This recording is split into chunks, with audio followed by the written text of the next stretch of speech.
लोकसभा चुनाव बीत चुका है और उसके बाद सरकार भी बन चुकी है, लेकिन इसके बाद भी बवाल जो है वो चुनावी परिणाम को लेकर थम नहीं रहा है। दरअसल अब आरोप लगाया जा रहा है कि इस चुनाव में बहुत बड़ा झोल हुआ है, यानी फर्जीवाड़ा भी हुआ है।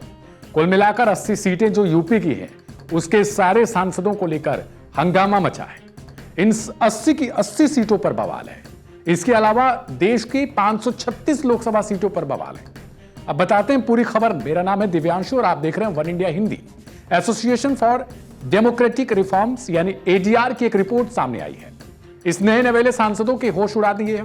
इस रिपोर्ट ने लोकसभा चुनाव 2024 को लेकर दावा किया गया है कि 538 संसदीय निर्वाचन क्षेत्रों में डाले गए मतों और गिने गए मतों की संख्या में बहुत बड़ा डिफरेंट है। एडीआर के विश्लेषण के अनुसार हाल के लोकसभा चुनाव में 362 संसदीय क्षेत्रों में कुल पड़े जो वोट हैं उनमें 5,54,598 वोट कम गिने गए। वहीं 176 संसदीय निर्वाचन क्षेत्र ऐसे बताए गए जहां पड़े कुल वोटों से 35,093 वोट अधिक गिने गए। इस मामले पर चुनाव आयोग की ओर से अभी तक कोई प्रतिक्रिया नहीं आई है। जाहिर सी बात है, चुप्पी साधी गई है। एडीआर के संस्थापक जगदीप छोकर ने सोमवार को एक प्रेस कॉन्फ्रेंस का आयोजन किया था। इसको संबोधित करते हुए उन्होंने बताया फाइनल पोलिंग डेटा रिलीज करने में अत्यधिक देरी, अलग अलग निर्वाचन क्षेत्रों और मतदाता केंद्रों पर हुई वोटिंग के आंकड़े उपलब्ध नहीं होना और क्या चुनाव परिणाम अंतिम मिलान किए गए डेटा के आधार पर घोषित किए गए थे, इसकी अस्पष्टता चुनाव परिणामों की प्रामाणिकता के बारे में चिंता और संदेह पैदा करते हैं। उन्होंने आरोप लगाया।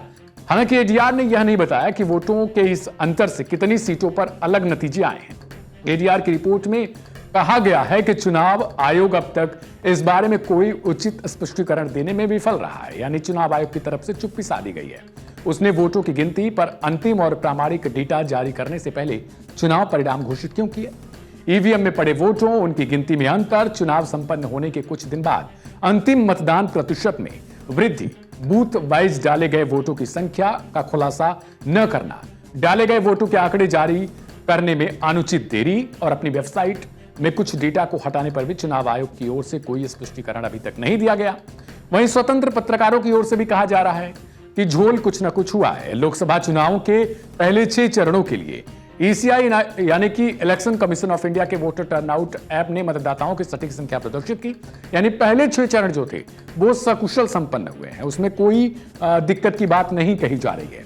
हालांकि अंतिम 7वें चरण को लेकर झोल बताया जा रहा है। ऐप पर डाले गए वोटों के आंकड़े सिर्फ प्रतिशत में दिए गए और पिछला डेटा हटा दिया गया, यानी 6 चरणों का डेटा गायब था। एडीआर की रिपोर्ट में कहा गया कि चुनाव आयोग काउंटिंग की आखिरी और ऑथेंटिक डेटा अब तक जारी नहीं कर पाया है। ईवीएम में डाले गए वोट और गिने गए वोटों में काफी अंतर है, जिनका जवाब देने में चुनाव आयोग फेल हो रहा है। फिलहाल देखने वाली बड़ी बात होगी कि इसको लेकर क्या सुप्रीम कोर्ट का रुख किया जाएगा, क्या अभी कोई और बवाल होगा।